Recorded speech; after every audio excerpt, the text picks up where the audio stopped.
글쎄 여러분들은 어떻게 생각하실지 모르지만 이 요한계시록을 포함해서 종말과 관련지어서 얼마나 많은 이단들이 생겨났는지 뭐 그래도 대충 짐작을 하실 것 같습니다. 그렇죠? 그러니까 뭔가 하여간 이장님 우리나라에서는 공개적으로 1900 몇 년도에 그때가 하여간 92년도에 휴거 된다 그래가지고 휴거 파동이 일어나가지고 아주 우리 사회를 쑥대밭으로 만들었던 그 엄청난 비극적 사건을 포함해서 그 이후에도 뭐 수없이 많은 사람들이 이 종말론과 관련지어서 정확한 성경적 진리가 아닌 것들로 말미암아 혼돈을 일으키고, 성경에서는 그리스도의 날들이 가까웠다고 해서 불안해하지 말라 그랬는데, 불안해하면 벌써 그건 잘못된 거예요. 왜? 하나님께서 우리에게 주시는 영은 두려워하는 영이 아니라 그랬기 때문에 종말에 관해서 불안감이 생겼다, 뭐 두렵다 이러면 이건 마귀부터 온 겁니다. 성령님께서 오신 영은 우리를 평강으로 인도하신다 그랬죠, 그렇죠? 그러니까 그런 걸 좀 잘 분별해 내셨으면 좋겠어요. 자, 그래서 하여간 참 우리에게는 엄청난 행운이죠. 정말 이렇게 정확한 정보를 우리가 얻을 수 있고 배울 수 있게 됐다는 것. 다만 이제 이 말씀을 붙들고 믿음으로 살면서 주님을 간절한 마음으로 기다리는 그런 삶이 되었으면 좋겠습니다. 자, 페이지 236페이지 마지막 날들. 아니 맞나요? 아니지, 그 전까지. 죄송합니다. 33과 221페이지 사탄의 최후의 패배. 여기서부터 정말 사탄이 어떠한 존재인지를 우리가 안다면 마지막 패배가 얼마나 우리에게는 기쁜 소식인가. 성경에도 나오죠. 하나님의 심판이 기쁜 소식이 될 수 있어요. 이 악한 자가 심판을 받기 때문에 사탄은 성경에 하나님, 그렇죠? 그다음에 인간, 그다음에 마귀, 이 세 인격체가 이 우주의 주인공인데 그 중에서 사탄은 어마어마하게 비중이 큽니다. 그래서 성경에서도 많은 부분이 다루고 있고 18명의 인간들이 사탄을 예표하고 있는 인간들로 등장하고 두려움 없이 지어진 자라. 그래서 아주 무모하기 짝이 없는, 하나님과 대적하는, 하나님과 비기겠다고 선포했던 그 아주 교만한, 그리고 그의 이름은 모든 교만한 자들의 왕이라. 그래서 여러분들이 이 땅에서 누군가가 교만하면 일단은 가까이 하지 마세요. 마귀하고 친구니까 조심하시고. 자, 그래서 우리는 이제 221페이지로 왔습니다. 사탄의 최후의 패배. 여호는 함정을 탓하지 결코 자신을 탓하지 않는다. 참 명언 중에 명언이네요. 자, 계속 읽겠습니다. 계시록 20장 7절에서 10절을 주의 깊게 읽어보면 사탄은 천년왕국이 끝날 무렵에 풀려나 하나님의 왕좌를 찬탈할 마지막 시도를 하고자 군대를 모으게 될 것임을 알 수 있다. 이 천년왕국 끝부분입니다. 천년이 끝나갈 무렵 이 사탄의 절망적인 발악은 지옥에서는 아무 회개가 없음을 입증해 준다. 1000년의 기회가 있었는데 1000년 동안 너 끝까지 회개하지 않냐고 마지막 반역을 했다. 부자가 지옥에서 아브라함에게 말을 했을 때 자신이 한 일에 대한 그 어떤 회한이나 회개의 기미가 없었다.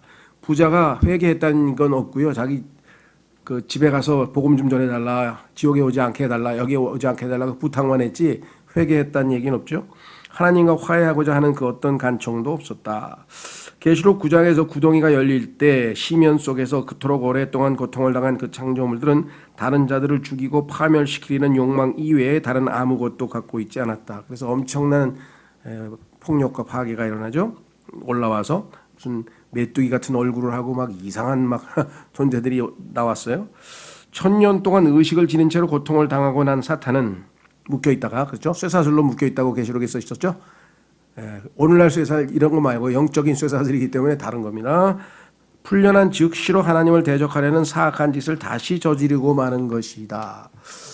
넘어가셔서 보편구원론, 연옥 및 기타 인간이 만들어낸 이론들은 인간의 문제가 신학 문제 혹은 교리 문제인 것처럼 주장하지만 그것은 커다란 오류일 뿐이다. 왜냐하면 인간의 문제는 마음속에 있는 죄이기 때문이다.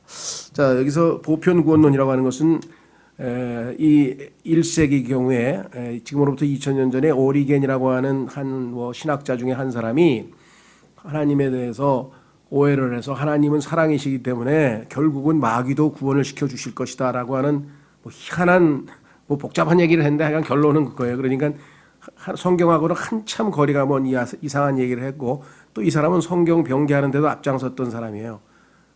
이름이 참 신기해. 이 오리겐이라고 했는데 오리진이라고 하는 말 영어로 하면 이게 기원이잖아요. 기원. 모든 성경 변계, 교리 변계의 기원이 이 사람이야. 근데 이 사람의 이게 이제 이름이고 성이고 이름은 뭐냐면 아다만티우스야. 아다만티우스. 그런데 티우스란 말은 이제 이 히랍 사람들이 이름에 붙이는 게 많잖아요. 소크라테스 뭐 숫자 들어가. 요거 띄면은 아담이 아담. 아담도 죄인의 원조잖아요. 그러니까 야 하나님께서 이 아다만티우스 오리겐 이름도 정말 기가 막히게 지은 사람을 뽑아가지고 그렇죠? 예. 킹 제임스 그랬잖아요. 제임스가 야고보 아닙니까? 예. 그런데 유대인의 이름을 가진 영국 왕은 거의 없어요. 유대인의 이름을 가진 왕을 뽑아가지고 성경을 번역하게 시켰다. 왜? 성경에 보니까 하나님께서 유대인에게 하나님의 말씀을 맡겼다고 로마서 3장에 써 있거든요. 하나님께는 우연이 없어요. 어떤 사람들은 야, 뭐 그런 걸 그렇게 갖다 붙입니까? 뭐 하면서 막 이게 한두 개라 해야지. 이게 우연이라면 어떤 게 한두 개뿐이어야지 될 거 아니에요. 그렇죠? 희한하잖아요. 예. 성경에서 13이라고 하는 숫자와 관련돼서 80%가 나쁜 일과 연관돼 있어. 그러면 13은 뭔가 나쁜 것과 관련된 숫자라는 것을 우리는 과학적으로 왜 확률이 80%인데 그렇죠. 네. 자, 그래서 다시 교례해 봅니다. 지옥, 형벌, 울부짖음, 통곡, 이를감 등은 인간의 마음을 바꿀 수 없다. 이거 가지고 협박해봐야 예수님 안 믿습니다. 사람이 자기 죄에 대해 인식하려면 하나님께서 역사하셔야 한다. 그렇습니다. 성령께서 우리를 죄에 대하여 세상에 대하여 죄에 대하여 심판에 대해서 꾸짖으실 때 그때 성령님의 역사로 우리가 회개할 수 있죠. 오직 성령께서만이 죄인을 하나님 앞으로 데려올 수 있다. 이때 인간은 하나님의 선물을 받게 되며 주 예수께서 그를 구원하신다. 그 후에야 비로소 인간은 새로운 창조물이 될 수 있으며 사망에서 생명으로 어둠에서 빛으로 옮겨진다. 그러나 지옥에는 죄에 대한 인식도 하나님 앞으로 데려옴도 구원함도 없다. 그러니까요. 복음을 전할 때 예수 안 믿으면 지옥 가. 너 지옥이 얼마나 무서운 줄 알고 막 지옥 얘기만 잔뜩 해봐야 회개가 안 일어나. 왜? 여기 나와 있네. 그럼 뭐예요? 그것을 전해야 돼. 마땅히. 왜? 알려줘야 되니까. 그런데 그 지옥의 영원한 형벌을 받을 수밖에 없는 자를 하나님께서 사랑하셔서 자신의 아들을 생명을 내어주시고 구원하시려고 사랑을 베푸셨다.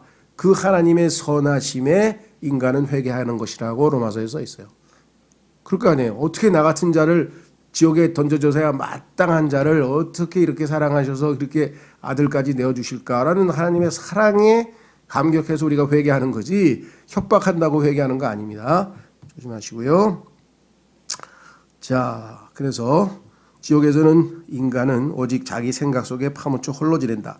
고통 속에서 오직 자신의 고통, 고뇌, 통증 등만을 생각할 뿐이다. 그런 하나님에 대한 생각은 전혀 하지 않는다. 다른 사람에 대한 생각도 안 합니다. 지옥에서는 회심을 위한 복음 전파도 없다. 믿음을 가져다 줄 말씀을 들음도 없다. 치러야 할 속전도 없다. 지옥은 그 누구도 변화시키지 못한다. 그러니까요. 이 땅에 살면서 이 세상에서 살면서 자기 생각만 하고 자기 일에만 몰두하고 자기 것만 하는 사람은 결국은 뭐예요? 미리 지옥을 맛보는 거예요. 하나님의 나라는 뭐예요? 다른 사람을 나보다 남을 더 낫게 여기고 다른 사람을 위해서 기도하고 다른 사람을 위해서 전도도 하고 다른 사람을 위해서 돈도 쓰고 섬기고 이게 이 땅에서의 신앙생활의 모습이라 이거죠. 변화가 돼서 자기 거에 몰두되어 있는 사람, 자기가 주인공인 된 사람, 내가 아니고 그리스도께서 내 안에 사셔서 그리스도가 나의 삶의 주인이 되셔야 되는데 내가 주인이 되면 신부는 하나님의 아들이지만 지옥에서의 삶을 맛보고 있는 거예요. 얼마나 하늘나라의 삶은 뭐예요? 사랑은 혼자서 어떻게 사랑합니까? 대상이 있어야지 사랑을 하지. 그렇죠? 하나님을 사랑하고 이웃을 사랑하고 이것이 성경 전체를 두 마디로 요약하는 거라고 예수님께서 성경 전체를 그렇게 요약을 하셨잖아요. 그렇죠? 그러니까 나의 삶에 있어서 관심이 다른 사람들, 아픈 사람들, 고통당하는 사람들, 또 그렇죠? 구원 못 받은 사람들 등등등등 다른 사람을 향해서 그다음에 하나님을 향해서 찬양하고 감사하고 이런 삶이 됐을 때가 진정한 하늘나라의 삶은 이 땅에서 맛보는 거죠. 사람들은 오랫동안 여기 보시면 어디 갔어요? 예, 맞습니다. 지옥은 그 누구도 변화시키지 못한다고 얘기했어요. 지옥을 변화시키는 게 아니라 하나님의 선하심이 변화시킨다고 로마서 2장 4절에 써 있습니다. 사람들은 오랫동안 죄 가운데에서 90년을 산 사람은 90년만을 벌받아야 한다고 주장해왔다. 35세에 죽은 구원받지 못한 여인은 35년만 고통을 받아야 된다는 주장이다. 이런 주장이 있어요, 신학적으로. 그러나 인간은 죽을 몸 안에 죽지 않는 영존하는 혼이 거하고 있는 존재이다. 따라서 혼에 대한 심판이기 때문에 영원한 심판이 있을 수밖에 없다는 거예요. 혼이 안 죽으니까. 비록 어떤 사람이 몸에서 빠져나와 일시적 영역에서 영혼의 영역으로 들어간다 할지라도 그는 여전히 동일한 인격체이다. 혼이니까, 자기니까, 자아라 그러죠. 에고. 심리학에서는 그걸 에고라 그러죠. 에고. 주 예수 그리스도에 의해 거듭나지 아니한 사람은 결코 변화하지 않는다.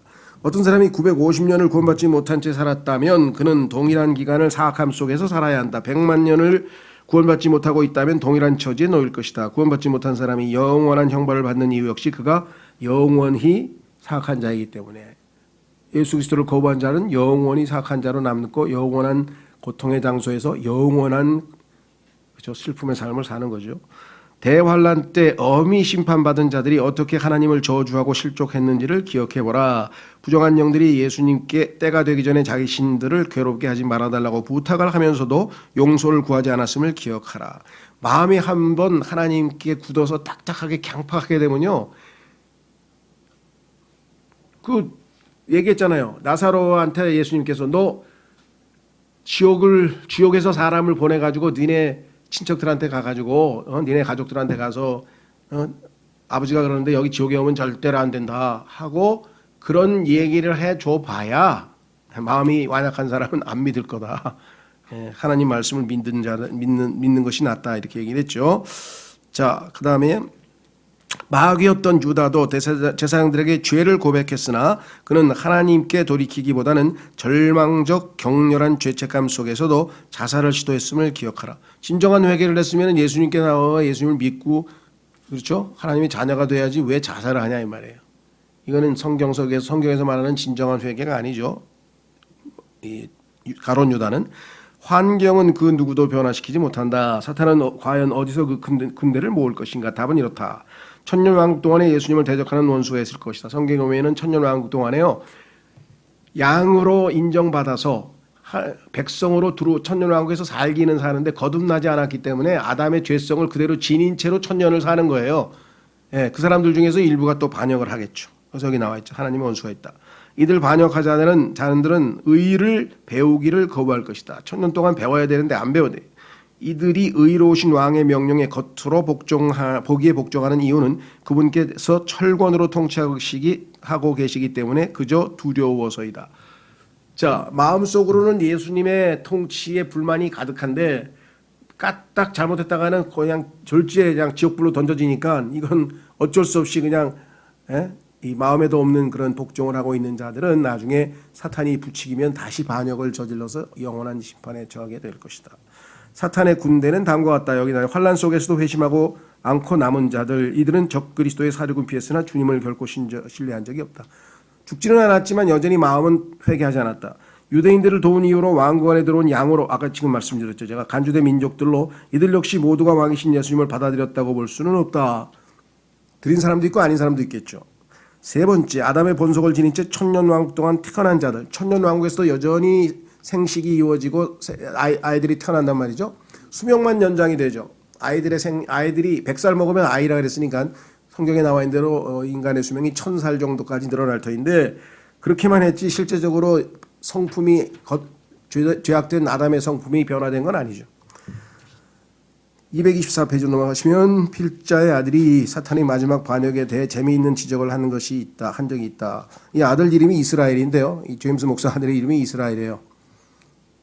여기는 그냥 21살에 장가를 가더라고. 여기는 20살에서 25살 사이에 90%가 거듭난 하나님의 자녀들은 다 결혼해요. 우리나라는 왜 하여간 난 잘 그거는 내가 사회학적으로 분석을 못하겠지만 그게 제일 부럽더라고. 빨리빨리 결혼을 다 해서 안정되게 살지 뭐 카페 가서 혼자 앉아서 그냥 노트북 열어놓고서 막 공부하는 척 폼 잡고 이런 걸 안 한다고. 그 얼마나 불쌍해 보여. 야, 얼마나 뭘 할 게 없으면 저기 가서 아니 그렇죠? 자, 뭐 거기 농담하면 지금 시간이 없으니까 사도행전 28장에서 우리는 바울이 섬 사람들의 불 피우는 것을 돕는 장면을 목격한다. 나오죠? 이때 불에 뜨거워진 나무단 속에서 독사가 나와 하나님께서 택한 증인을 공격했다. 그러자 바울은 그 독사를 털어버렸고 아무런 해를 입지 않았다. 이거 나오죠? 이게 이제 사도의 표적, 사도들의 표적. 독사는 불 속에 내던져진 채 다시는 그 누구도 괴롭히지 못했다. 이 장면은 옛 뱀이 지옥의 불 속에서 나와 마지막으로 해치고 파괴하고자 시도했으나 아무런 결과도 얻지 못한 채 오히려 불호수에 내던져져서 다시는 하나님의 창조 세계를 괴롭힐 수 없게 되는 것과 같다. 그걸 제임스 목사, 똑똑한 목사님 아들답게 또 이런 걸 관찰을 해가지고 얘기를 해줬나 봐요. 이 마지막 전투에 대해서는 에스겔 31장을 보기 바란다. 마지막 전투에서 참여하는 군대도 성경에 언급되어 있습니다. 이게 이제 마지막 전쟁. 그래서 앞으로도 큰 전쟁은 3번이나 남아 있습니다. 사람들은 2차 세계대전으로 끝날 줄 알았는데 사실은 아니네요. 자, 그 다음에 우리가 성경에서 마지막으로 제일 중요한 주제는 큰 흰 왕자 심판. 근데 옛날에는 이걸 한문으로 해서 백보자 심판이라 그래서 더 많이 알려져 있죠, 사람들에게. 어쩔 수 없죠. 한문으로 사람들이 백보자 하니까 백보자 심판, 흰 큰 왕자 심판인데 이것은 미켈란젤로라고 하는 그 이탈리아의 유명한 조각가 있죠. 다윗상도 하고 하여간 천지창조도 그리고 뭐 세계적인 그 사람이 최후의 심판이라고 하는 유명한 그림을 그렸잖아요. 그렇죠? 그래서 최후의 심판이라고도 알려져 있어요. 그 마지막 있는 심판이니까. 자, 그래서 쓸모없는 지구 위에 마지막 나팔 소리가 울리고 두 사람이 남아있을 때 집에서 만든 우주선을 띄우려고 애쓰는 동안 그 다음엔 어디로 갈지를 두고 벌써 다투고 있을 테니 인간의 아담의 본성은요, 싸우는 사람이 전쟁, 마음에 욕심이 있기 때문에 전쟁이 일어난다고 야고보서 4장에 말씀하셨죠. 이 세상에서 제일 싸움을 좋아하는 사람이 독일 민족인가 봐요. 그래서 전쟁의 신이 독일 사람들이 섬기던 신이에요. 보탄이라고 해요. 보탄. 독일 말로 보탄이라고 하는 전쟁의 신을 섬겼는데 그래서 독일 속담에는 비가 오면 우리는 체육관에서라도 싸움을 한다. 전쟁을 한다. 이런 아주 그냥 결전의 의지를 다졌다 그러는데 근데 요즘에는 뭐 독일 정신이 다 사라졌는지 어떻게 16강에도 못 들어가가지고 빌빌거리고 있네. 그렇죠? 야, 이거 뭐 일본한테 졌나? 예. 그 포르투갈도 그렇고 스페인도 그렇고 전부 다 이 라틴 계통, 소위 말하면 놀고 먹기 좋아하는 민족이어서 그런지 전부 다 우리 축구 좀 잘한다고 폼 좀 잡다가 돈 좀 벌고 그러더니 그냥 전부 다 어떻게 패기가 없어, 패기가. 근데 일본하고 우리나라는 그냥 막 이를 악물고 하잖아요, 그죠? 아니, 축구 얘기할 때가 아니지 지금. 하여간 요즘에 저보고 아이고 형제님 좀 재밌게 좀 하세요. 너무 지루해요.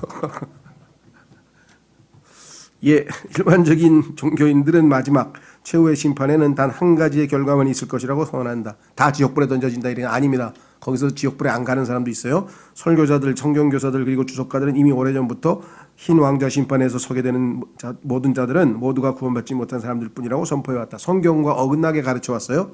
그러나 성경 말씀은 마지막 심판 때는 두 종류. 하나는 생명의 부활, 하나는 그다음에 정죄의 부활. 이렇게 해서 두 종류가 있다는 것을 성경은 우리에게 보여준다. 여기 요한복음에 그 얘기가 있고 다니엘서에 써 있습니다. 그래서 한 번 죽는 것은 사람들에게 정해진 것이요 그 뒤에는 심판이 있나니라고 하는 말씀이 히브리서 9장 27절에 있는데 그런데 하나님이 법칙에서 구약 성도도 언제 심판받았어요? 구약 성도는 심판받은 적이 없죠. 그러니까 마지막 최후의 심판 때 받아야죠. 이들은 심판받은 적이 없다. 환난 성도 역시 심판받은 적이 없어요. 이들도 심판받은 적이 없다. 천국년 왕국에 살던 성도 어디서 아직도 한 번도 못 받았어요. 그러니까 죽은 후에 심판을 받아야 돼. 이 사람들이 다 이 사람들이 대상이에요. 이들 역시 그런 적이 없다. 우리는 이번 과에서 이들 모두의 심판에 대해 상고해보고자 한다. 하나님의 심판은 이제 보편적으로 누구에게나 다 적용되는데 일단 우리 그리스도인들은 예수님이 십자가에서 죄에 대해서 심판받으셨을 때 예수님을 믿는 순간에 우리는 이미 죄에 대해서 심판은 받았어요. 그래서 우리는 이제 지옥 가고 하늘나라 가는 건 결정되어 버렸기 때문에 심판받을 필요 없고 다만 그리스도의 심판석에 가서 이 땅에서 우리의 삶에 대해서 평가를 받고 상급을 받을 거냐, 적게 받을 거냐, 뭐 다 못 받을 거냐 이 문제만 결정되는 거죠, 그렇죠? 자, 선조들이 가르친 그대로 무조건적 따라가고 이와 다른 견해는 무조건 이단이라고 몰아붙이면서 그 선조들이 가르친 바가 성경 속에 들어 있는지 확인조차 하려 하지 않는 사람들의 행태를 보노라면 안타깝기 그지없다. 우리나라도 군사부일체라고 하는 이상한 뭐랄까 뭐 어떤 의미에서는 좋은 점도 있지만요. 그냥 선생님이 얘기하면 이게 진리인지 아닌지 확인도 안 하고 무조건 다 받아들이려고 하는 그런 경향이 좀 있어요. 안 됩니다. 성경에 관한 한 그 성경의 에베소 사람들은 탁 보니까 저거 거짓 사도구나 이거 저거 해서 또 베레아 사람들도 설교 듣고도 뭐야 진짜 목사한 거 맞는지 다 찾아가지고 성경으로 확인해봤다 그러잖아요. 올바른 태도입니다. 비판하려는 게 아니라 과연 성경의 하나님의 말씀에 근거한 진리를 선포했는가가 중요한 거니까. 자, 그래서 흰 왕자 심판 때 두 가지 결과가 있게 될 것이라고 가르칠 때면 어김없이 이런 형태가 드러난다. 성경대로 가르쳤는데도 막 반응이 이상하게 나와요. 조상들이 마치 성경 구절인 것처럼 가르쳤으나 실제로는 성경에 없는 내용들이 다음과 같다. 성경에는 없는데 성경에 있는 것처럼 가르친 것만 해도요 수백 개가 되고 그걸 한번 읽다 보면은 너무 그냥 그렇죠? 성경에는 동방박사라는 말도 없지 그냥 현자라 그랬지 현자. 근데 누가 세 명이라 그랬어요? 전부 세 명이라 그래. 성경에 어디 세 명이라 그랬어요? 없어. 성경에 없는 거를 있는 것처럼 이렇게 한 게 너무 많은데요. 자, 그 중에 하나 뭐냐? 하나님께서는 스스로 돕는 자를 도우신다. 이거는 인간의 전통에서 나온 거죠, 그죠? 최선을 다해서 열심히 노력하다 보면은 다 하나님이 도와주신다. 그럼 사도 바울은 막 죽어라고 열심히 했는데 왜 그 생고생만 했을까요? 이거 성경에 없는 거 막 갖다 붙이면 곤란해요. 이거는 인간의 경험에 근거한 어느 정도 맞는 얘기지만 성경적 진리가 아닙니다. 정결함은 경건함 다음이다. 아닙니다. 정결에 깨끗해지고 난 다음에 하나님답게 살 수 있죠. 우리가 주께서는 신비로운 이적으로 역사하신다. 말씀으로 역사하시죠. 신비로운 이적으로 역사하실 수도 있죠. 가끔. 하나님께서는 죄는 미워하시나 죄는 사랑하신다. 요 4번. 요거는 아주 기독교인들이 어마어마하게 강조하는데 얘기를 하면서 복음 전할 때도 네 죄는 하나님이 사랑하시지만 너를 미워하시지는 않아 막 이렇게 얘기를 하는데 성경에 보면요. 잠언에 보면 하나님께서 죄인들 미워하신다고 써 있어요. 다만 죄인들을 사랑하셨다. 시제가 과거로 돼 있어요. 언제? 십자가에서.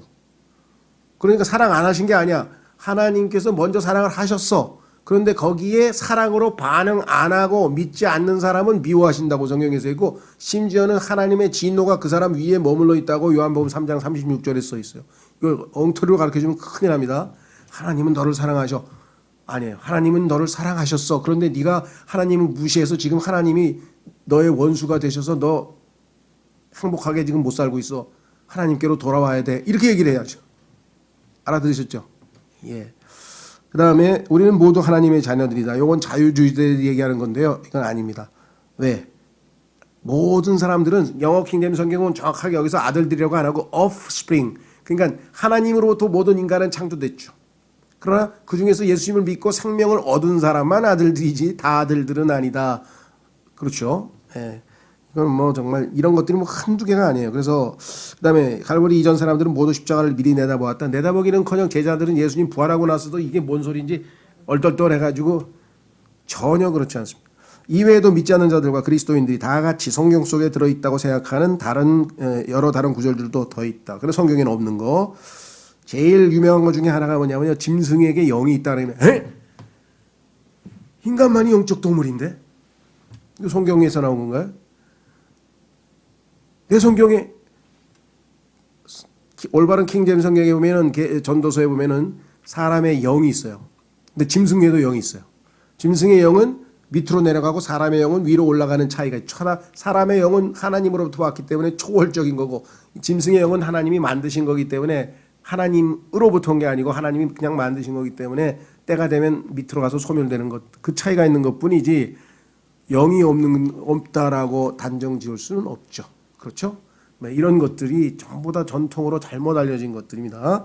뭐 그런 걸 제대로 한번 공부하자면 뭐 성경에 있는 것처럼 알려졌으나 성경에는 없는 사실들 막 이런 거 하면 한 학기 내내 해야 될 것 같아요. 이저 신학원 특강식으로 해가 6월 6일날 특강을 한번 하든지 그런 방식으로. 자, 위에 언급한 6째 항목에 대해 말하자면 이렇다. 베드로전서 2장에는 예수 그리스도께서 십자가에 죽으실 것에 대한 예언을 기록한 대언자들이 자신들이 기록하고 있는 것이 무엇인지를 몰라 주님께 그 의미를 여쭈었을 때 주님께서는 답변을 거절하신 것으로 되어 있다. 자, 그래서 이 성경 구절에 베드로 전서가 써 있습니다. 뭐라고 되냐? 이 혼의 구원에 관하여는 너희에게 임할 은혜에 대하여 대언한 대언자들이 부지런히 조사하고 탐구하되 자신들 안에 있는 그리스도의 영께서 그리스도의 고난과 그 뒤에 있을 영광을 미리 증언해 주실 때 그 영께서 무엇을 혹은 어느 때를 표적으로 보여주는지를 탐구하였느니라. 그들이 자기들을 위해 그것들을 수행하지 아니하고 우리를 위해 수행하였음이 그들에게 계시되었는데 그것들은 곧 복음을 선포한 자들이 하늘에서 보내신 성령님과 더불어 이제 너희에게 전한 것이요 천사들도 살펴보기를 갈망하는 것이니라. 그래서 복음에 대해서 설명을 해줬는데 여기서도 중요한 얘기가 하나 나와요. 둘째 줄에 보면은 대언자들 안에 그리스도의 영이 있었어요. 그런데 거의 건전하다고 생각하는 교회들에서 뭐라고 가르치냐면요. 구약 시대에는 성령께서 사람들 성령께서 그 위에 임하셔서 역사를 하셨을 뿐 안에 내주하지는 않으셨다. 이렇게 가르쳐요. 근데 아니에요. 성경 구약에도 그리스도의 영이 그 사람들 대언자들 안에 머물러 있었는데 차이는 뭐냐? 구약 시대에는 하나님의 영께서 이들을 떠나시기도 했어. 삼손처럼 떠나시기도 하고 사울처럼 떠나시기도 하고 다윗도 내 영을 거두어 가지 마십시오 하고 기도까지 했죠. 근데 신약은 한번 내주하시면 영원히 거하시겠다. 요한복음 14장에서 예수님께서 말씀하셨잖아요. 그 차이지 성령이 안에 계시지 않다. 이거는 성경에 없는 이야기입니다. 자, 사도 바울은 자신이 선포한 복음의 핵심은 예수 그리스도의 죽으심, 장사되심 그리고 부활이라고 그랬고요. 지난 시대에 살고 있던 사람들에게는 숨겨진 신비라고 말했다. 그렇죠? 이 신비는 우리 안에 계신 그리스도라고 얘기를 했습니다. 예수 그리스도의 제자들이 그분께서 예루살렘으로 죽기 위해 가신다는 말을 들었을 때 이들은 그분을 꾸짖거나 구약에서 예수님의 십자가에 대해서 다 알고 있었다면 어떻게 꾸짖습니까? 감사합니다 그래야지. 뭘 모르고 있으니까 아니 왜 죽어요 막 베드로도 왜 죽어요 하면서 막 대들었잖아요. 심지어는 성경에서 예수님을 꾸짖었다고 써 있어요. 베드로가. 속된 말로 아니 지금 잘 나가는데 죽기는 왜 죽어? 요즘 말로 하면 그렇게 이게 이런 표현 써도 되나? 엉겼어요 하나님 앞에. 예수님께 막 엉겨붙었대요. 얼마나 화가 났겠어요. 아니 지금 잘 나가고 막 있는데 왜 이해가 안 갔죠. 자 뒤에서 사탄이 속였죠. 그래서 사탄아 물러가라. 그냥 베드로가 즐거워했을 거예요. 베드로 안에 있던 사탄이 베드로를 속인 거죠. 자 그래서 예수 그리스도의 제자들이 그분께서 예루살렘으로 죽기 위해 가신다는 말을 들었을 때 그들은 이분을 꾸짖거나 성경에 이게 바로 지금 베드로죠. 그분께서 무엇을 하고 계신지 알지 못하고 있다는 듯이 뭔 소리야 하면서 반응이 이상해. 무슨 소리인지 못 알아들었어. 침례인 요한은 자신이 선포한 그 왕께서 자신을 죽이려고 하는 왕을 제거하실 생각이 없다는 것을 옥중에서 눈치채고 자신을 죽이려고 하는 왕은 바로 헤롯이죠. 그는 자신이 선포한 그분이 과연 진짜 왕이신지 확인하고자 제자들을 보였다. 아니 유대인의 왕이 오셨는데 뭐 이 사람이 나 헤롯 왕으로부터 보호도 못 해주고 이게 뭐지? 이렇게 생각했죠. 영적으로 지금 아직 눈이 완전히 열리지 않은 상태죠. 우리는 어쩌면 사가랴를 제외하고는 십자가를 미리 내다본 사람은 그 누구도 없었다는 사실을 성경을 통해 확인할 수 있다. 사가랴는 예언적으로 알고 있었죠. 유대인들은 하나님께서 주신 39권의 책들을 갖고 있었는데 이 책은 그들에게 이 땅의 지상 왕국을 준비할 것을 명하고 있다. 이 지상 왕국을 하늘의 왕국이라고 했어요. 그래서 하늘의 왕국이라고 하는 표현은 마태복음에만 나옵니다. 왜? 유대인에게 오셔서 세우실 왕국이기 때문에. 그렇죠? 예, 그것을 개혁성경에서는 천국이라 했죠. 천국. 반면 이방인들은 양심을 통해 자신들을 지으신 분 앞에서 겸손히 행하는 것이 더 나을 것임을 알고 있었을 뿐이다. 이방인이 알고 있는 것은 양심에 꺼리 끼는 짓을 하면 안 되지. 그건 나쁜 거야. 요 정도밖에 몰랐어요. 알고 있는 게. 우리가 현재 하나님께서 주신 완성된 계시를 갖고 있고 성경이죠. 구약 성경을 찾아보면 그 안에서 십자가를 의미하는 놀라운 예표. 야 창세기 15장에 보니까 이 여인의 우선이 예수님이고 그다음에 그 6월절 어린 양이 예수님이고 그게 이사야서 53장에 그게 예수님이고 이건 나중에 우리가 뒤에 가서 안 거지. 구약 사람들은 그런 거 아무것도 모르고 있었어요. 이것이 예수님의 부활 이전에 살던 사람은 누구라도 이러한 예언들과 예표들을 이해했을 것이라는 것을 증명하는 증거가 되지 못한다. 성경에 써있기만 했지 구약 사람들 그 이해를 하나도 못했어요. 그러니까 예수님이 십자가에서 죽으신다 그러니까 막 말렸잖아요. 다 이해했으면 감사합니다. 조금 있으면 이제 예수님께서 흘리신 보혈로 제 죄가 씻겨지고 이제 저는 하늘나라 올라가겠군요. 우리처럼 이거 다 알고 있는 거 아니에요. 이 사람들은 아무것도 몰랐어요. 아무것도 몰랐어요. 지금 우리가 성경을 이만큼 알고 있다는 것은 이거 엄청난 복이에요. 그죠? 예. 이스라엘에 있는 그 뭐예요? 그 저 유명한 정보기관 모사드, 모사드도 그렇고 뭐 미국의 뭐 국가정보원 무슨 CIA 그 사람 몰라요. 최고급 정보를 다룬다고 폰만 잡았지 우리가 알고 있는 정보를 몰라. 우리는 저 우주의 최고 통치자가 누군지도 알고 거기에서 벌어진 일도 알고 지금 그걸 하나하나 지금 성경 찾아가면서 공부를 하고 있잖아요. 그렇죠? 왜? 우리는 그냥 예수님 때문에 그분을 신뢰하고 그분 덕분에 마음이 겸손해져서 엎드려서 하나님을 신뢰하기 때문에 이루어지는 일이에요. 그래서 세상사 마음 먹기 나름이라. 마음 한 번만 잘 먹으면 마음으로 예수님만 믿으면 구원을 얻을 뿐만 아니라 진리도 배울 수 있다라는 것이죠. 자, 엠마오로 가던 두 제자들의 사건을 주의 깊게 살펴보라. 유명한 얘기죠. 이들은 모세와 대언자들이 예수님의 죽음에 대해 기록했다는 사실조차도 모르고 있었다. 이들은 그저 주님께서 왕국을 세울 것이라는 생각을 했을 뿐이기 때문에 그분께서 십자가에서 죽으셨을 때 낙심으로 가득하게 되었다. 아니 메시아가 와서 이게 뭐야 이게. 로마로부터 우리를 구출해내고 로마를 멸망시키고 우리나라를 세계 최고의 강국으로 만든다고 구약에 예언되어 있는데 도대체 이게 뭐지? 이렇게 됐죠. 아볼로는 말에 힘이 있고 복음을 공개적으로 그리고 사적으로 많은 사람에게 선포했으나 십자가에 대해서는 단 한마디도 꺼낸 적이 없다. 왜? 아볼로는 유대인에게서 알고 있는 그 사실만 알지 지금 제대로 된 신약 복음을 몰라요. 결국 아볼라와 브리스길라가 그에게 하나님의 길에 대해 더 완전하게 알려주어야만 했다. 그제서야 그게 이사에서 53장에 나오는 그 어린 양이신 예수님이 그것이었구나 하고 깨달았다. 우리는 아무리 오래된 전통이라 할지라도 하나님의 말씀에 어긋나면 포기해야 된다. 이게 이제 무서운 거예요. 왜 많은 목사님들이 장로교, 침례교 자기 교단에 그렇게 집착합니까? 거기서 가르쳐 주는 게 맞는 줄 알고 있는 거야. 아닙니다. 그 교단에서 가르치는 것 중에 상당 부분은 성경하고 어긋나는 것들이 많이 있어요. 신약 그리스도인은 죽은 후 그리스도의 심판석에 서서 자신의 일을 평가받게 되고 보상이 결정된다. 이건 많이 공부했죠. 그리스도의 심판석. 이외의 모든 인간은 죽은 후 큰 흰 왕자 앞에서 심판석에서 하나님 앞에 서서 심판을 받게 될 것이다. 그러니까 구원받은 그리스도인만 빼고 나머지는 다 최후의 심판에 가서 심판받아야 돼. 네 가지 종류의 사람들이 나와 있죠. 모든 시대에 살았던 구원받지 못한 죽은 사람들, 사탄을 따랐던 하나님의 아들들을 예수님을 따랐던 교회 시대의 하나님의 아들들에 심판받는다. 자, 2번은요.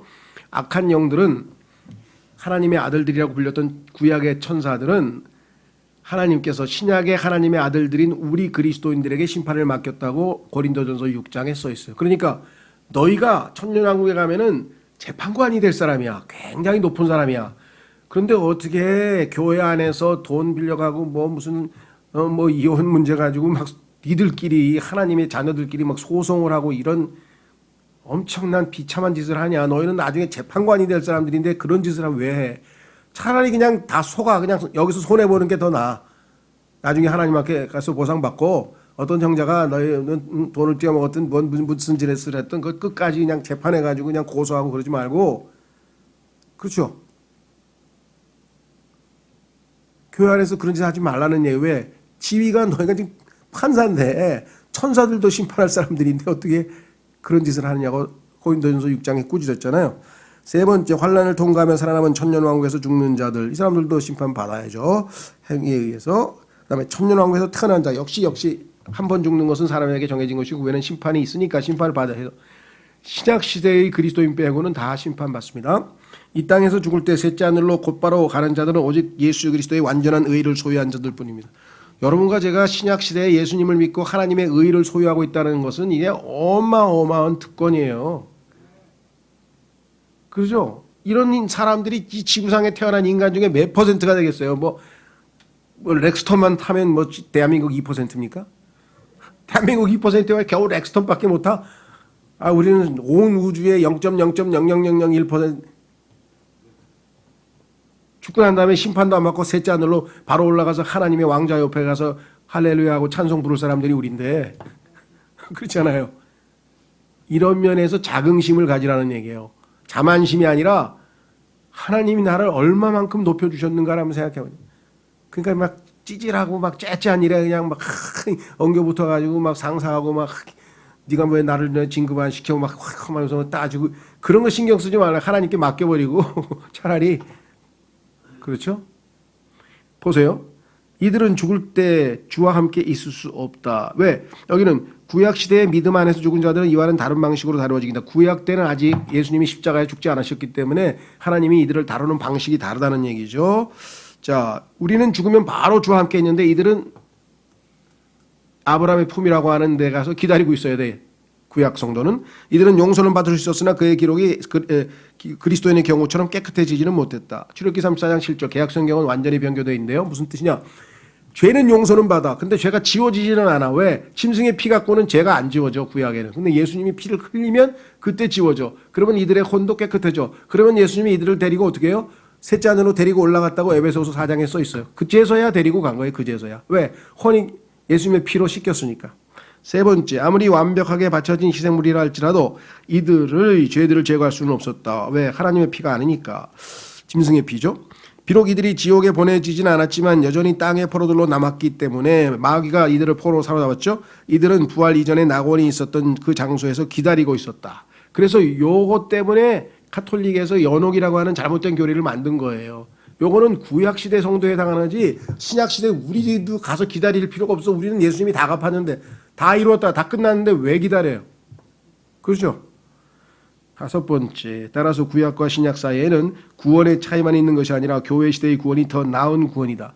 그래서요, 교회 시대의 새로운 언약이 옛 언약보다 더 낫다, 더 좋다. 영어로 하면 better, better, 더 나은, 더 좋은 이런 단어가 히브리서에 7, 8, 10번 가까이 반복되는 이유는 뭐예요? 둘국에 비교해봐라 말이야. 너희가 더 좋은 거를 쥐고 있는 애들이 왜 더 나쁜 것에 연연해가지고 무슨 뭐 제사장을 지키니 뭐 율법을 지키니 많이 막 무슨 짓을 하는 거냐 이렇게 된 거죠. 이들 성도들은 그리스도의 몸이 완성될 때까지는 완전하게 될 수가 없다. 주님의 몸된 교회가 완전히 하나가 돼서 이제 완성될 때 비로소 이들도 이제 완전하게 되는 거죠. 성경에 따르면 심판이 끝나고 나서야 영원한 생명을 받을 수 있다. 이들은 유대인들 신약 성도는 갈보리에서 이미 죄들에 대한 심판을 받았으므로 주 예수 그리스도를 구원자로 신뢰하는 그 순간에 곧바로 영원한 생명을 받는다. 지금 현재 가지고 있다고 성경에 써 있잖아요. 구약 성도가 한 번 이상 첫째 사망을 겪는 이유와 거듭난 그리스도인이 죽음으로부터 다시 돌아오지 않는 이유가 바로 이것 때문이다. 우리는 한 번 죽으면 돌아올 필요가 없죠. 영원한 생명을 갖고 있기 때문에 이미 하늘로 갔어요. 그런데 구약 성도는 나사로 같은 게 어떻게 했어요? 예수님께서 살리셨죠? 근데 얼마 있다 또 죽었잖아요. 왜? 어차피 육신의 죽음은 한 번 더 겪었겠죠. 자, 모세는 신명기 34장에서 죽었어요. 그런데 유다서 9절에 보면 그는 일어나 있다. 그래서 다시 또 한 번 죽어요. 계시록 11장에 가면은. 마태복음 17장에서 그가 살아있음이 나온다. 만약 모세가 계시록 11장에 나오는 두 증인 중 한 사람이면 그는 그곳에서 죽는다. 우리처럼 영원한 생명이 있는 게 아니기 때문에 또 죽습니다. 엘리야의 경우 그는 열왕기하 2장에서 하늘로 들림을 받아 올라갔다. 그 뒤에 그는 마태복음 17장에서 살아있다. 그랬다 다시 죽었어요. 여기서 그가 계시록 11장의 두 증인의 한 사람이면 그 역시 그곳에서 죽는다. 그랬습니다. 반면 신약 성도에게는 우리들이죠. 교회 시대 이런 기록이 전혀 없다. 나사로, 야이로의 딸, 나인성 과부의 아들, 수넴 여인의 아들 도르가, 유두고 이들 모두는 죽음으로부터 살아났다가 다시 죽었죠. 예수님은 한 번 살아난 다음에 다시 죽었어요? 안 죽었어요? 안 죽지. 우리도 한 번 살아나면 안 죽는다. 구약 성도들과 아울러 대환란기 및 천년왕국의 신실한 자들도 흰 왕자 심판에서 심판받고 보상받을 것이다. 그러니까 신약시대의 교회 성도만 빼고는 다 심판을 받아야 된다. 이들은 자신들의 행위로 믿음을 입증함으로써 생명나무에 접근하여 먹을 수 있게 된다. 자, 이 사람들은 영원한 생명이 없어요. 우리는 예수님으로부터 영원한 생명을 받아서 예수님이 우리 안에 계셔. 이 사람들은 영원한 생명이 없어. 그런데 이제 구원은 받았어. 그러면 어떻게 영원한 생명을 영원히 살 수 있어요? 그래서 이 사람들은 생명나무를 먹는 거예요. 그 생명나무를 통해서 영원한 생명을 그런 방식으로 받아. 우리하고는 차원이 다른 거지. 그렇죠? 그러니까 여러분과 저는 뭐 생명나무를 먹어야 될 이유가 뭐가 있어? 그래도 맛이라도 알아봐야죠. 막 이런 사람. 그렇죠? 우리는 영원한 생명이 있는데 왜 생명나무를 먹냐. 그리스도인하고 생명나무가 연관시켜야 될 이유가 하나도 없죠. 자, 그래서 거기에 보면 성경 구절이 잘못됐으니까 고쳐주세요. 그래서 혹시 찾아 읽으실 분들은 혼돈하지 마시고 거기에 계시록 21장 22절 24절로 되어 있는데 잘못됐습니다. 22장 12에서 14절이에요. 고쳐주세요. 그거. 성경 구절 22장 12에서 14절. 이들은 정결하게 됐죠. 이제 이를 허락받았으며 또한 하나님의 계명을 지킨 자들이었다. 우리하고는 완전히 다르죠. 구약시대 성도들이니까. 이로써 이들은 이 열매에 참여하여 영원히 살 수 있도록 허락받았다. 이제서야 이제 영원한 생명을 얻는 거야. 생명나무를 통해서. 우리는 예수님을 마음으로 받아들여서. 모든 현대 번역본들은 계시록, 여기도 틀렸습니다. 2장 4절이 아니고요. 22장 14절. 이거 고치세요. 계시록 22장 14절에 보면은 율법을 지키는 자라고 우리 성경에는 되어 있는데 개역 성경에는 두루마기를 빠는 자로 되어 있어요. 왜? 아니 율법을 지키는 자들이 구원을 받는다고요? 아 그건 아니지. 우리는 은혜로 구원받는데, 은혜로 구원받는 건 교회 시대 성도 교리 맞습니다. 그런데 율법의 행위로 여기서 구원받는다는 얘기는 한 것은 지금 우리가 얘기했던 구약 성도를 포함해서 여기 나와 있는 우리하고는 다른 사람에 대한 얘기를 하고 있는데 신약 성도인 것처럼 착각을 하니까 이건 은혜 복음이 아니잖아. 그래서 이거를 갖다가 성경을 두루마기를 빠는 사람이라고 제멋대로 고친 이유가 뭐냐면 유대인과 그리스도인과를 혼동해서 지금 일어나는 일이에요. 이런 일이 얼마나 많이 자주 발생했는가. 자, 그래서 모든 현대 번역가들은 이 계시록 22장 14절을 변개했다. 모든 주석가들은 동일한 짓을 저지른다. 이는 이들이 자신들이 믿고 있는 신앙 체계에 맞지 않은 성경 구절들을 발견했기 때문이요. 이에 이들은 성경을 뜯어고쳐 생명나무에 접근할 수 있는 권리가 계명들을 지키는 조건 하에 주어진다는 진리를 거부해버리는 것이다. 이건 진리 맞아요. 우리에게 해당은 안 되지만 계명을 지킬 때에만 생명나무에 접근하는 권리 있다는 것은 성경적으로 맞는 얘기인데 우리 시대에 우리에게 적용을 하려다 보니까 안 맞으니까 이걸 성경을 고쳐버렸다. 당신의 견해에 맞추기 위해 성경을 뜯어고치지 말라. 오히려 당신의 견해를 뜯어고쳐 성경과 일치시키도록 하라. 사망, 정세와 권세들, 지옥, 그들이 걷는 곳, 그리고 생명의 책에 이름이 기록되어 있지 않는 자들, 하나님의 계시를 거부하겠다고 스스로 작정한 모든 시대에 걸친 남녀들은 불호수에 던져졌다. 자, 불호수에 던져진 사람들의 명단이 쭉 나와 있는데 우리는 성경을 변개하거나 헬라어를 가지고 장난질을 쳐서 지옥과 불못의 차이를 입증해야 될 필요가 전혀 없음을 주목한다. 헬라어를 가지고 뭐 하데스가 어떻고 뭐가 어떻고 하면서 막 사람들 혼동시켜서 영어 킹제임스 성경에 써 있는 대로 그대로 믿으시면 됩니다. 간단해요. 지옥과 불호수의 차이는 뭐냐? 지옥은 현대 쉽게 얘기하면 돼. 아직 형량이 재판이 안 끝나서 그냥 구치소에 지금 구속 상태에 있는 거예요. 구치소에. 그런데 재판에서 뭐예요? 징역 10년 하고 딱 판결이 났어. 그러면 이제 감옥으로 옮겨지잖아요. 그러니까 임시 구치소에 해당하는 게 지옥이야. 지옥에 있다가 이 세상에서 죽었다. 예수 안 믿고 죽었다. 지옥에 갔다가 나중에 최후의 심판 받고 백보자 심판 받고 어떻게 됩니까? 영원한 불호수로 던져지는 거예요. 그러면 감옥에 간 거예요. 그게. 그거 차이를 모르면은 또 두 개가 뭐가 저쩌고 전혀 성경과 상관이 없습니다. 그래서 여기 써 있죠. 지옥은 심판과 시험과 심판 전의 임시 처벌 장소인 반면에 불호수는 영원한 폐기 장소이다. 그러니까 프라이팬에서 불 속으로 들어간다고 이해하면 될 것이다. 이 사람도 비유를 재밌게 했네요. 또한 정죄를 피하려면 어린 양의 생명책에 자신의 이름이 기록되어 있어야 한다. 자, 많은 사람들이 오해하고 있는 거 여기 이제 읽어보시면 아시겠지만요. 사람들이 어떻게 생각하냐면 이 생명책에 예수님을 믿는 구원받는 순간에 생명책에 내 이름이 기록된다. 이렇게 다들 가르쳤어요. 근데 성경에 이렇게 된 적이 한 군데도 없어요. 오히려 반대로 이 땅에 태어난 모든 인간은 다 생명책에 이름이 기록돼 있어. 우리도 이 땅에 태어나면 다 호적등본 하잖아요. 근데 죽었어. 그럼 어떻게 돼요? 우리 부모님, 우리 아버지 돌아가셨다. 그러면 뭐예요? 호적등본에 빨간 줄이 쫙 거기서 지워져 있어. 무슨 말이 하셨어요? 그러니까 오히려 이 땅에 태어난 모든 사람들은 생명책에 이름이 기록돼 있다가 예수 그리스도를 믿지 않고 영원한 멸망으로 던져지는 사람들은 다 뭐예요? 지워진다 그랬잖아요. 그래서 모세도 내 이름을 생명책에서 지워달라. 내 백성이 다 망한다면 하면서 막 중보 기도할 때 그런 얘기를 하죠. 그러니까 이거 성경적으로 정확히 아셔야 됩니다. 지워질 수 있다. 그러나 구원받은 사람은 안 지워지겠죠. 구원 안 받은 사람은 지워진다. 그 얘기가 여기 써 있습니다. 자, 그 다음에 그 맨 마지막 패러그래프에 가면요.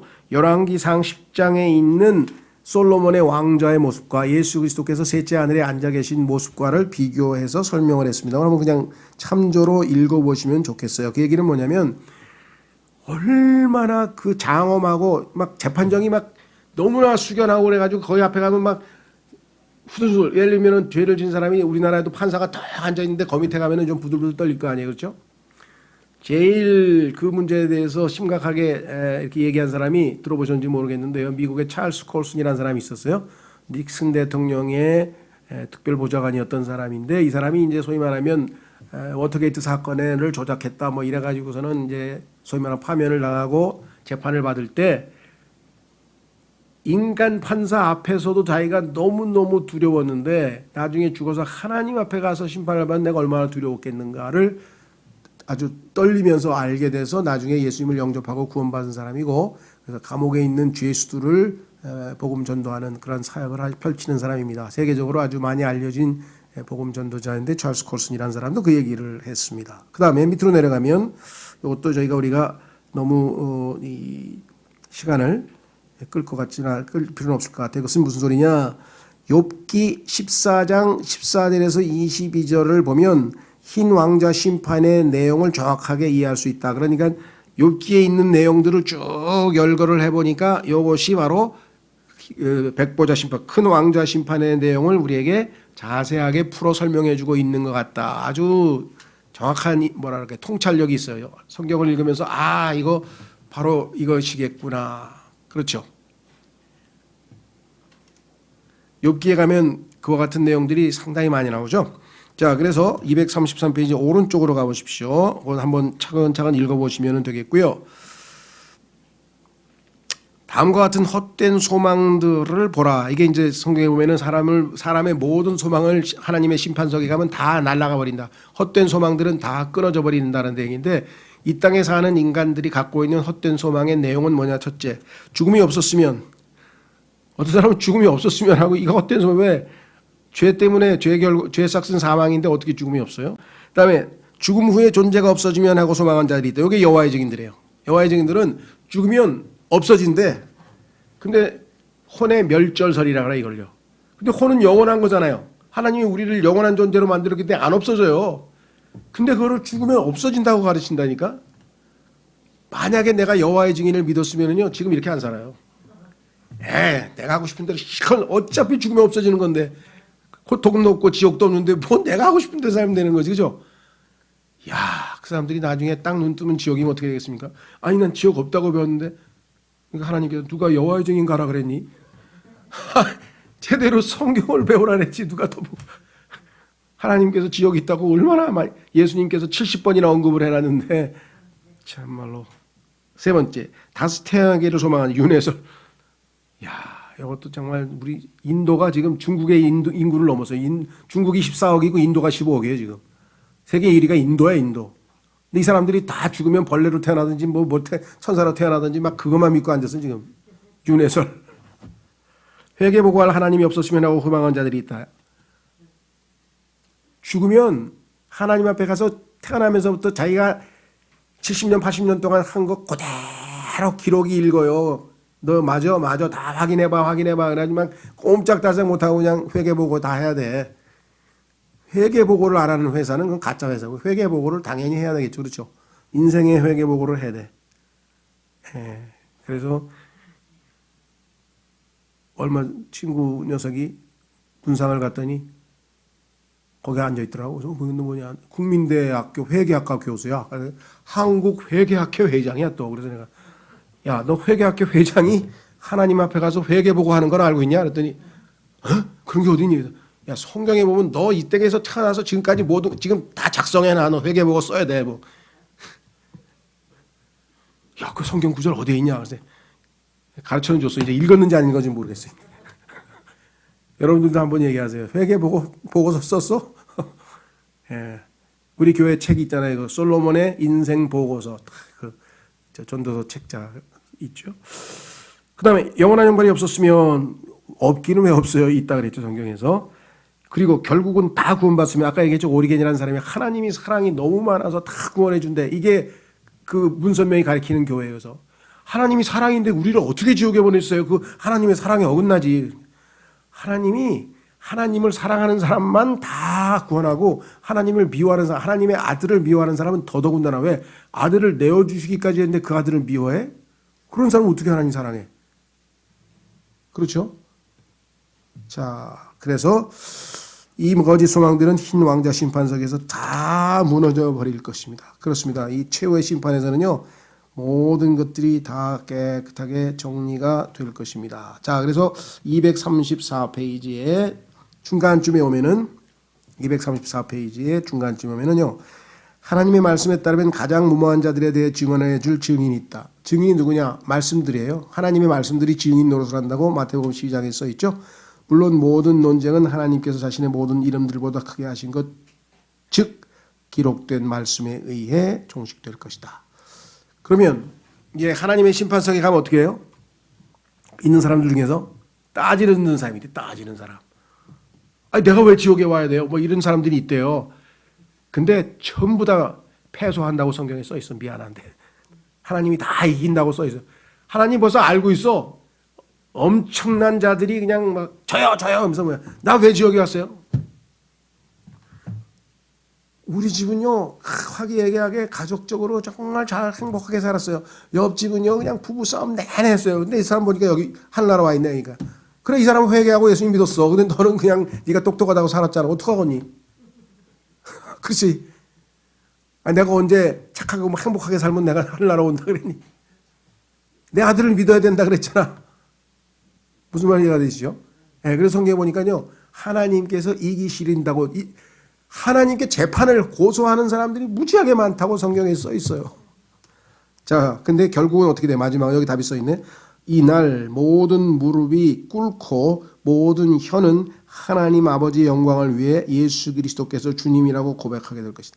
다 예수님 앞에 무릎 꿇고 예수님을 주님 하고 부른다고 성경에 써 있어요. 그러니까 지금 예수님 믿고 구원받고 주님이라고 부르는 게 낫지.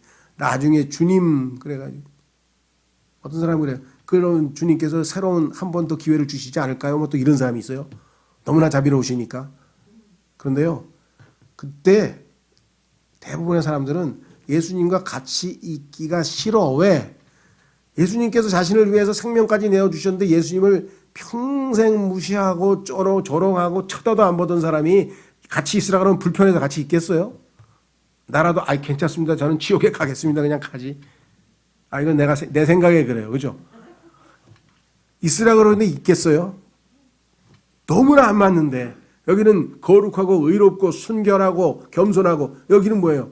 아담의 성품 그것 아직 안 지워지고 하나님의 성품도 못 받은 채로 그냥 그 상태에서 봐준다고 어떻게 같이 있겠냐고. 그렇죠? 예. 뻔뻔스럽게 그래도 같이 있을래요? 그런 사람이 있는지 모르겠지만 제가 보기에는 아마 같이 있는 것 자체가 괴로울 것 같아. 같이 있는 것 자체가 괴로울 것 같아. 어쨌거나 하여간 고백을 한다 그랬어요. 주님이라고 고백을 하고 영혼은 불못으로 던져지겠죠. 여기 보니까 유명한 사람도 잔뜩 나왔네. 스탈린, 모하메, 공자, 부처미, 교황들, 왕, 통치자, 여왕, 총독, 독재자, 등리 대신 우리나라도 많아요. 막 국회의원 이름도 다 있고 그냥 쫙 예수 그리스도를 존경하고 받아들이고 믿지 않은 모든 사람들은 하나님의 진노가 지금 그 위에 이미 머물러 있고 영원토록 하나님의 진노의 대상으로 살게 될 것이다 라고 성경은 분명하게 얘기를 했습니다. 자, 그래서 235페이지 맨 우쪽으로 올라가서 이제 마무리 짓겠습니다.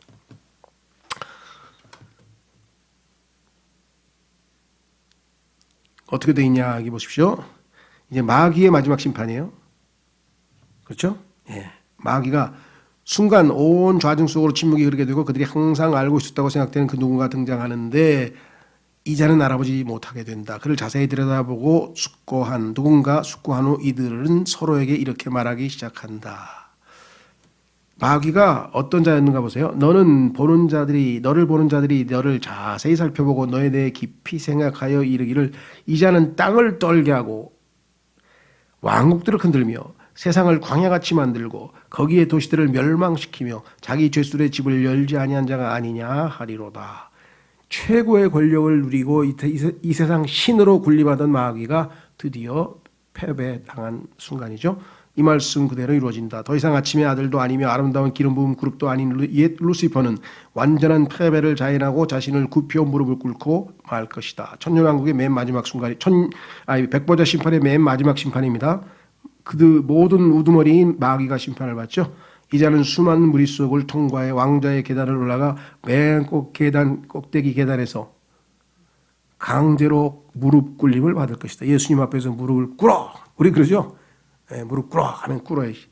주 예수 그리스도께서 못 박힌 발을 받쳐 사탄의 목을 누르실 것이다. 성경에 보면 목을 누리는 장면이 나와요.